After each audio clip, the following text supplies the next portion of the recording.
गंगा माई के ऊँची अररवाती भैया एक रोवेली हो। ए गंगा मैया अपनी लो हरिया मोही के दिही तू गांगही धसी बुढ़ी ती गंगही धसी बुढ़ी तीनु हो। किया तोहरो तीवई नई हर दुख किया तोरे ससुर दुख हो। ए तीवई किया तोहरो कांता विदेशे कमन दुख अवहेला कमन दुख अवहेला हो। नहीं मोरे गंगा माई नई हर दुख नाही मोरे ससुर दुख हो।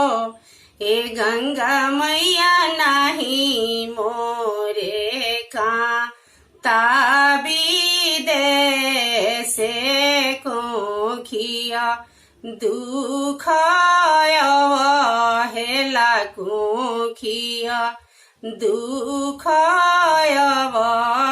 अवहेला हो।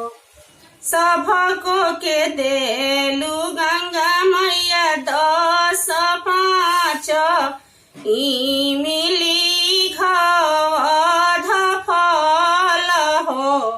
ए गंगा मैया हमारा के नीरी मल डढ़िया त ढूल ले नारायण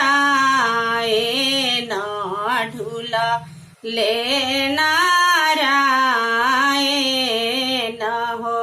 7 पुत्र गंगा मैया दिहलु सातोरे चीनी लिहलु नु हो। ए गंगा मैया 8वें गर्भ अवतार रो भरोसा नइखे रो भरोसा नइखे हो।